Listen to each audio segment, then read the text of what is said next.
Your plan to apply for study abroad is commendable. Financial documents, especially the property valuation report and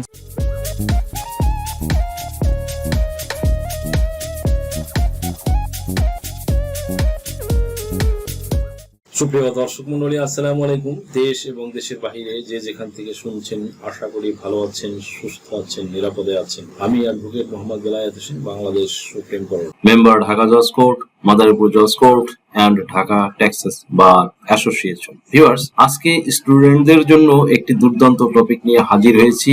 একজন বাংলাদেশি শিক্ষার্থী হিসেবে বিদেশে উচ্চশিক্ষার জন্য আবেদন করার সময় আপনার আর্থিক নথিপত্র, ফিনান্সিয়াল ডকুমেন্টস অত্যন্ত গুরুত্বপূর্ণ ভূমিকা পালন করে। একজন আইন বিশেষজ্ঞ, লিগ্যাল এক্সপার্ট হিসেবে আমি আপনাকে এই বিষয়গুলোর প্রতিটি ধাপ বিস্তারিতভাবে বুঝিয়ে দিচ্ছি। we need to ensure the valuation report includes all relevant documents like the Khatian and Porcha. এক নম্বরে সম্পত্তি মূল্যায়ন, property valuation report. Visa officer মূলত দেখতে চান আপনার বা আপনার স্পন্সরের বাংলাদেশে এমন স্থাবর সম্পত্তি আছে যা আপনার দেশে ফিরে আসার কারণ হোম টাই হিসেবে কাজ করবে এবং যা প্রয়োজনে বিক্রি বা বন্ধক রেখে অর্থ সংস্থান করা সম্ভব। কাদের সহায়তা নেবেন? আইনজীবীরা দলিলপত্র যাচাই, লিগ্যাল ভ্যাটিং করে বর্তমান বাজার মূল্যের উপরে তৈরি করে দেয়। রিপোর্টে যা থাকা বাধ্যতামূলক: দলিল, ডিড অফ সেল, সম্পত্তির মালিকানা প্রমাণের মূল কাগজ, খতিয়ান ও পর্চা, সিএসএসএ, আরএস, বিএস, বিডিএস ধারাবাহিক মালিকানা প্রমাণের জন্য, নামজারি ও জমাভাগ, মিউটেশন এন্ড ডিসিআর, সম্পত্তিটি বর্তমানে স্পন্সরের নামে রেকর্ড আছে কিনা, খাজনা রসিদ, ট্যাক্স রিসিপ্ট, সর্বশেষ অর্থ বছরের ভূমি উন্নয়ন কর পরিশোধের প্রমাণ, মাপ ও চৌহদ্দি, সম্পত্তির সঠিক অবস্থান, বাজার মূল্য ও সরকারি মূল্য। রিপোর্টে বর্তমান বাজার মূল্য,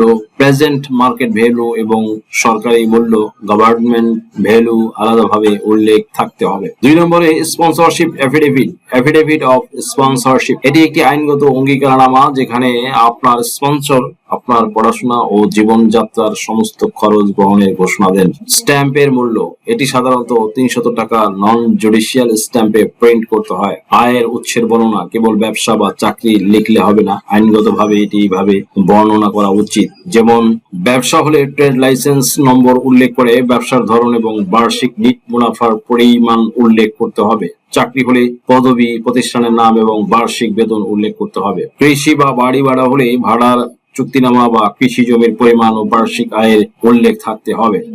আইনি ভাষা, এতে ইরেভোকেবল আন্ডারটেকিং বা অপরিবর্তনীয় অঙ্গীকার শব্দগুলো ব্যবহার করা হয় যাতে বোঝানো যায় স্পন্সর মাঝপথে অর্থায়ন বন্ধ করবেন না। 3 নম্বরে ব্যাংক সচ্ছলতা ও নথিপত্রের সামঞ্জস্য, bank solvency and documentation. Bank statement এবং আইনি কাগজপত্রের মধ্যে অমিল থাকলে ভিসা রিজেক্ট হওয়ার সম্ভাবনা সবচেয়ে বেশি। সতর্কতা, tax return versus bank statement. আপনার স্পন্সরের আইনগত ট্যাক্স রিটার্নে যে পরিমাণ নগদ টাকা, cash in hand or bank দেখানো আছে, ব্যাংক স্টেটমেন্টের ব্যালেন্স এর তার কাছাকাছি হওয়া উচিত। ট্রেড লাইসেন্স, ব্যবসার নাম এবং ব্যাংকের অ্যাকাউন্টের নাম সামঞ্জস্যপূর্ণ হতে হবে। লাইসেন্সটি অবশ্যই আপ টু ডেট নবায়নকৃত হতে হবে। টিন অ্যান্ড ট্যাক্স সার্টিফিকেট, স্পন্সরের টিআইএন সার্টিফিকেট এবং গত 2-3 বছরের ট্যাক্স রিটার্ন জমার কপি প্রস্তুত রাখতে হবে।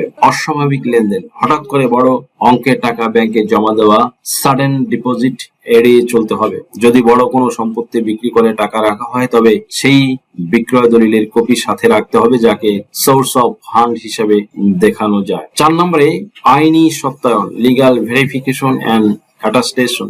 ডকুমেন্টগুলি তৈরি করার পরে সেগুলো বিশ্বস্ত করার জন্য নির্দিষ্ট কিছু দপ্তরে সত্যায়ন প্রয়োজন। যেমন নোটারি পাবলিক। স্পন্সরশিপ এফিডেভিট বা দলিলের ইংরেজি অনুবাদ না পারলে দলিলের সামারি অবশ্যই একজন প্রথম শ্রেণীর নোটারি পাবলিক দ্বারা সত্যায়িত করতে হবে। আপনারা যদি নির্দিষ্ট কোনো দেশে যেমন ইউএসএ, ইউকে, কানাডা বা অস্ট্রেলিয়া টার্গেট থাকে তবে জানাবেন। প্রয়োজনে স্ক্রিনে দেওয়া নম্বরে যোগাযোগ করে আপনার ফাইল তৈরি করে নিতে পারেন। আমরা লিগ্যাল নলেজ, দীর্ঘদিনের অভিজ্ঞতার আলোকে সার্ভিস দিয়ে আসছি। আজকের মতো এখানে শেষ করছি। দেখা হবে অন্য কোনো দিন, অন্য কোনো ভিডিওতে, অন্য কোনো আইনি কন্টেন্ট নিয়ে। সেই পর্যন্ত সকলে ভালো থাকুন, সুস্থ থাকুন, নিরাপদে থাকুন। আবারও সবাইকে ধন্যবাদ জানিয়ে এখানে শেষ করছি। আল্লাহ হাফেজ। সুপ্রিয় দর্শক মন্ডলী, আশা করি আজকের এই ভিডিওটি থেকে আপনারা সামান্যতম হলেও উপকৃত হয়েছেন। যদি ভিডিওটি আপনাদের সামান্যতম উপকার আসে তাহলে রিকোয়েস্ট করব চ্যানেলটি লাইক, শেয়ার, কমেন্টস এবং সাবস্ক্রাইব করে পাশে থাকা বেল বাটনটি প্রেস করে দিন, যাতে পরবর্তী ভিডিওর নোটিফিকেশনটি খুব সহজেই পেয়ে যান। সো আজকের মতো এখানেই শেষ করছি। দেখা হবে অন্য কোনো দিন, অন্য কোনো ভিডিওতে, অন্য কোনো আইনি কন্টেন্ট নিয়ে। সেই পর্যন্ত সকলে ভালো থাকুন, সুস্থ থাকুন, নিরাপদে থাকুন। আবারও সবাইকে ধন্যবাদ জানিয়ে এখানেই শেষ করছি। আল্লাহ হাফেজ। আপনার কি ভিজিট ভিসা বা স্টুডেন্ট ভিসা বা সার্ভিস ভিসার জন্য ফিনান্সিয়াল এফিডেভিট প্রয়োজন? Sponsorship affidavit, relationship affidavit, support affidavit, asset valuation, property valuation, এছাড়া অন্য সকল ধরনের এফিডেভিট নিতে আজই ডায়াল করুন 01724583880 নম্বরে।